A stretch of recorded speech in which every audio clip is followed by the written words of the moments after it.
Hi guys, मेरा नाम है संचित और आप देख रहे हैं टेक बार। और ये है पोको M4 Pro 5G और ये आता है 15,000 रुपए का और इसको एक इंटरेस्टिंग वैल्यू 100% बनाता है। तो 15,000 में ये जो फोन है ना, ये इसको एक इंटरेस्टिंग वैल्यू बनाता है। तो अगर मैं बॉक्स कंटेंट की बात करूं तो सबसे ऊपर हमें एक पाउच मिलता है, इसको खोलोगे यहाँ पर सिम इजेक्टर टूल है, अंदर की साइड हमें डॉक्यूमेंटेशन और एक केस मिलता है। केस को टेस्ट करते हैं। तो थोड़ा बेकार सा केस मिलता है यहाँ पर और ये पीला पड़ जाता है ओवर टाइम, तो मुझे पसंद नहीं आया।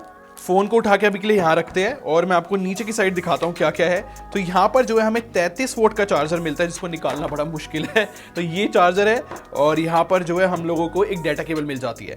सब कुछ साइड में और फोन खोलते हैं अब और देखते हैं कैसा है। तो गाइज यहाँ पर एक बात कहनी पड़ेगी, फर्स्ट इंप्रेशन में आपको बता रहा हूँ मैं, भाई साहब बहुत अलग दिख रहा है फोन। सीरियसली जो इसकी मैट फिनिशन है इस येलो के अंदर, ये बहुत कूल लुक दे रही है इसको।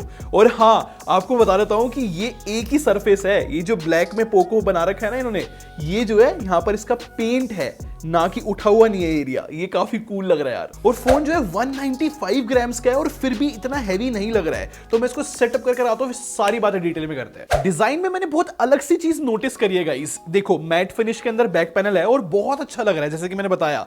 लेकिन अगर मैं फ्रेम की बात करूं, वो पूरा मैट है, लेकिन जैसे इसके ऊपर लाइट हिट करती है ना, हमें ऐसा लाइक इल्यूजन सा आता है कि ये जो है ग्लॉसी फिनिश के साथ आता है फ्रेम। लेकिन है ना, अगर ध्यान से बिल्कुल देखा जाए तो यहां पर एक गोल्डन लाइन बनी हुई है जो कि ग्लॉसी है और इतनी अटेंशन टू डिटेल लग रहा है सब कुछ। सच बता रहा हूं, जो पोको लिखा हुआ है कैमरा मॉड्यूल से आगे बढ़ते हुए, ये लाइक इल्यूजन ये भी क्रिएट करता है कि ये एक ही सरफेस है। कैमरा मॉड्यूल इतना बड़ा बना हुआ है लेकिन पूरी मैट फिनिश और पूरा प्लेन है। यहाँ पर ये कूल लग रहा है यार। इंटरेस्टिंग बात तो ये है कि 15,000 रुपए के फोन के अंदर 7 5G बैंड है और साथ में हाइब्रिड सिम स्लॉट मिलता है। बाकी स्पीकर्स मुझे इतने अच्छे नहीं लगे, काफी लो आउटपुट रहता है। सुनाता हूं, अगर मैं नीचे वाला ब्लॉक करता हूं ना, ऊपर वाले की कोई आवाज नहीं है। देखो, डुअल स्पीकर अगेन।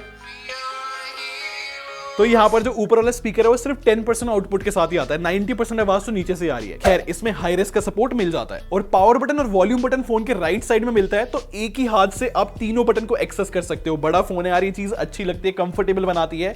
और यहाँ पर जो है पावर बटन में ही हमें फिंगरप्रिंट स्कैनर देखने मिलता है जो कि फास्ट काम करता है। और बजट फोन होने के बाद भी इसकी जो लीनियर मोटर है गाइस, वो जबरदस्त हैप्टिक फीडबैक दे रही है। और मुझे अच्छी बात ये लगी क्योंकि यहाँ पर पोको परफॉर्मेंस ओरिएंटेड फोन बनाता है, तो यहाँ पर हेडफोन जैक है जिसका आउटपुट ठीक लगा मुझे। और इस फोन में MI रिमोट की ऐप है और IR ब्लास्टर भी है, तो बिल्कुल रेडमी फोन लग रहा है यार। और हाँ, बहुत इंपॉर्टेंट बात है कि ये है पोको और आप सब्सक्राइब बटन को ठोको। सॉरी इतनी गंदी राइम के लिए, बट सब्सक्राइब कर लो यार और साथ में बेल आइकन भी प्रेस कर लेना। और इस फोन को एक बार फ्रंट से देखो गाइस, यहाँ पर जो है चिन आपको मोटा लगेगा और थोड़े थोड़े बेजल्स भी मोटे लगेंगे। लेकिन ये जो डिस्प्ले है वो 6.6 इंच की है और एक IPS LCD डिस्प्ले है और रेजोल्यूशन फुल HD है। और यहाँ पर 90 हर्ट्ज का रिफ्रेश रेट मिल जाता है जो कि एक्चुअली में स्मूथ काम कर रहा है। क्योंकि ये जो है एक गेमिंग फोन है, तो यहाँ पर 240 हर्ट्ज का टच सैंपलिंग रेट मिलता है जो कि हेल्प करेगा गेमिंग के टाइम पे। बस यहाँ पर एक बहुत बहुत बड़ी प्रॉब्लम है इसकी डिस्प्ले के अंदर कि ब्राइटनेस इसकी बहुत कम मिलती है। तो गाइज यहाँ पर कड़कती धूप में मैं इसकी स्क्रीन देख रहा हूँ, विजिबल है लाइक एवरेज। यहाँ पर एक सीक्रेट मैं आप लोग को बताता हूँ। इन दिनों में मैंने नोटिस किया कि ब्रांड की अगर फोन में कोई कमी है ना, तो वो जो हमें स्पेक शीट भेजते हैं उसमें से वो चीजें हटा देते हैं। जैसे कि यहाँ पर जो है पोको ने नहीं भेजा कितनी इसकी निट्स की ब्राइटनेस है, लेकिन मैंने जो है GSM एरेना का रिव्यू देखा था, उसके अंदर 450 निट्स लिखा हुआ था। अगर ये सच है तो भाई ये बहुत बुरी मानी जाएगी। एक और बात मैं आपको बताना चाहूंगा कि इन दिनों में 800 निट्स भी बुरी मानी जाती है, तो यहां पर जो है ब्राइटनेस इसका एक इशू रहेगा। तो अगर आप इंडोर गेमिंग ही रखोगे थोड़ी सी लो लाइट के अंदर, तो आपको ज्यादा विजिबल रहेगी डिस्प्ले। तो मुझे जो है लाइक कलर्स वलर्स भी लाइक ठीक ठीक लगे है। तो डिस्प्ले जो है थोड़ा सा लाइक डाउन साइड लग रही है इस फोन की। और फोन को जैसे मैंने बूट किया था ना, तो 60 hertz by default refresh rate था। मैनुअली जाके सेटिंग के अंदर मुझे 90 हर्ट्ज करना पड़ा था। और अगर परफॉर्मेंस की बात करें तो MediaTek Dimensity 810 मिलता है जो कि बहुत अच्छा चिपसेट है। अगर मैं 15,000 का प्राइस पॉइंट देखूं खासकर तब, ऊपर से UFS 2.2 स्टोरेज भी है। देखो ऑनेस्टली बता रहा हूं, पिछले कुछ महीनों से मैंने देखा था कि चिप शॉर्टेज की वजह से मार्केट बहुत खराब हो गई थी, लेकिन फाइनली रिकवर कर रही है और अच्छे फोन आ रहे हैं 15,000 के प्राइस सेगमेंट में भी। मैं आपको बता देता हूं कि यहाँ पर MIUI 12.5 मिलती है और Android 11, लेकिन जो पोको के फोन होते हैं ना, उनका MIUI का एक्सपीरियंस थोड़ा सा बेटर लगता है मेरे को। रिसेंटली मैंने कुछ रेडमी के फोन इसी प्राइस सेगमेंट में जो है यूज करे थे, वहां पर मुझे ज्यादा जिटर फील हो रहे थे, लाइक वो थोड़े से अटक रहे थे। लेकिन ये स्टार्टिंग में थोड़ा सा लैगी फील हुआ, बट ये ज्यादा स्मूथ एक्सपीरियंस देता है अगर मैं रेडमी से कंपेयर करूं तो। प्लस मैं ये भी बताना चाहूंगा कि मुझे को इस फोन के अंदर भी जो है थोड़े बहुत जिटर फील हो जाते हैं कभी कभी फोन को यूज करते हुए। आई होप ये इसको फिक्स करे। और अगर मैं कुछ कुछ बेंचमार्क्स की बात करूं तो मैंने Antutu भी रन करा था, लाइक ठीक स्कोर्स थे। Geekbench भी रन करा है, उसका भी लाइक मुझे ओके लगा। लेकिन अगर मैं आप लोग को CPU थ्रॉटलिंग दिखाऊं तो गाइज यहां पर जो है ग्राफ नीचे गया है, और ये मैंने एक्सपेक्ट नहीं किया था कि ये थ्रॉटल करेगा। वैसे तो परफॉर्मेंस ओरिएंटेड फोन है, तो यहां पर ये मुझे थोड़ा सा डिसअपॉइंटिंग लगा। बट रियल लाइफ की अगर मैं बात करूं तो देखो ना, हीट फील हो रही है, इतने सारे बेंचमार्क रन करे मैंने, इतनी सारी गेमिंग करी। बट हाँ, ये जो ग्राफ नीचे गया है तो वो एक माइंड में रह गया पॉइंट। एक और बात बताता हूं, जो यहाँ पर डिस्क स्पीड टेस्ट है वो भी अच्छे आए हैं। इसी बात पे गेमिंग करते हैं। सबसे पहले BGMI खेलते हैं। बैलेंस अल्ट्रा और HD हाई दोनों सेटिंग्स में हम खेल सकते हैं। इसका थोड़ा सा गेम प्ले देखो।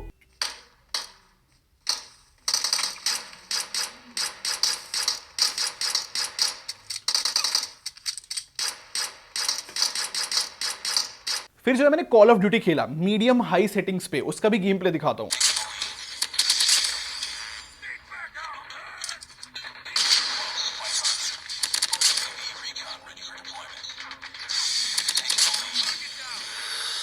वैसे जो पोको के फोन होते हैं ना, वो बहुत गेम ओरिएंटेड बनाते हैं ये। तो मैं यहाँ पर PUBG न्यू स्टेट में अगर चाहूँ, क्योंकि वो अलाउ करता है, तो मैं फुल सेटिंग्स में खेल सकता हूँ। इनफैक्ट जेंशन इम्पैक्ट को भी मैं फुल सेटिंग्स में खेल सकता हूँ।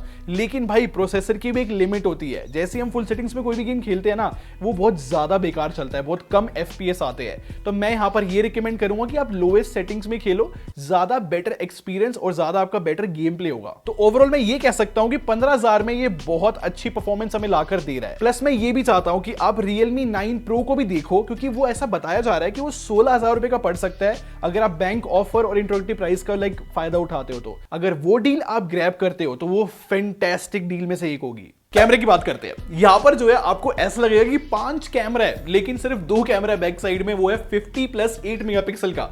50 मेगापिक्सल वाला मेन कैमरा है और 8 मेगापिक्सल वाला अल्ट्रा वाइड है। और मेरे को इतनी याद आ रही है ना 2 मेगापिक्सल मैक्रो की। चलो कोई नहीं, तो चलो एक फोटो खींचते हैं और देखते हैं इसने कैसी फोटो खींची है। तो बहुत कॉम्प्लेक्स थी वाली फोटो, लेकिन आप देख सकते हो कितनी ज्यादा ओवर शार्पनिंग कर देता है फोटो को। हाँ, इसने यहाँ पर डायनेमिक रेंज ठीक मेंटेन की है फिर भी, क्योंकि यहाँ पर बहुत हार्श लाइटिंग थी। मैंने बहुत सारी फोटोज खींची गाइज, और मैंने एक ही चीज नोटिस की है, ओवर शार्पनेस। हर एक फोटो के अंदर, चाहे वो डे लाइट हो, लो लाइट हो, आर्टिफिशियल, सब में जो है ये शार्पनेस बहुत ज्यादा बढ़ा देता है। और कैमरा में लाइक बहुत अच्छा भी नहीं बताना चाहूंगा और बहुत बुरा भी नहीं बताना चाहूंगा, ये कहीं पे मिडिल में स्टैंड करता है। इनफैक्ट एक चीज में मेरे को बुराई दिखी है कि इस फोन की डायनेमिक रेंज बहुत ज्यादा बुरी है। तो अगर आप बहुत हार्श लाइटिंग या फिर धूप के अगेंस्ट फोटोज खींचते हो, आपको डिटेल नहीं दिखेगी। और फ्रंट कैमरा जो है 16 मेगापिक्सल का है। अगर आप उसकी फोटोज देखोगे, मैं फिर से वही रिपीट करूंगा, ना बहुत अच्छा है ना बहुत बुरा है, कहीं पे बीच में ही स्टैंड करता है। और अगर वीडियो की बात करूं तो बैक साइड से हम जो है 1080p 60 FPS रिकॉर्ड कर सकते हैं। वैसे ना मैं देख रहा था कि स्टेबलाइजेशन अच्छी नहीं है। और साथ में यहां पर फ्रंट की बात करूं तो मैक्सिमम वहां पर 1080p 30 FPS ही रिकॉर्ड कर सकते हैं। 15,000 का फोन है, इतना लाइक चलता है। और बैटरी डिपार्टमेंट में सिंपल सी बात करूंगा कि 5000 mAh की बैटरी है और 33 वॉट की चार्जिंग टेक्नोलॉजी है। लेकिन कंक्लूजन मेन चीज है कि फोन एक्चुअली में है कैसा। तो मैं ये बता सकता हूं कि 15,000 का प्राइस सेगमेंट देखूं और स्पेसिफिकेशंस अगर मैं देखूं तो ये बहुत अच्छी डील बनती है, साफ बात है। तो अब इस चीज के बारे में मेरे हिसाब से तो भाई फोन मैटर करता है और किस प्राइस सेगमेंट में मैटर करता है, वही मेन बात होती है। आप मेरे को 100% बताना अपना ओपिनियन। और अगर ऐसी वीडियोस और देखनी है तो अब यहां से और यहां से देख लो, और सब्सक्राइब करके हमारी टेक बार आर्मी को ज्वाइन कर लो। हम लोग क्वालिटी में बिलीव रखते हैं। अगले मिलते हैं। Thanks for watching. Bye bye guys.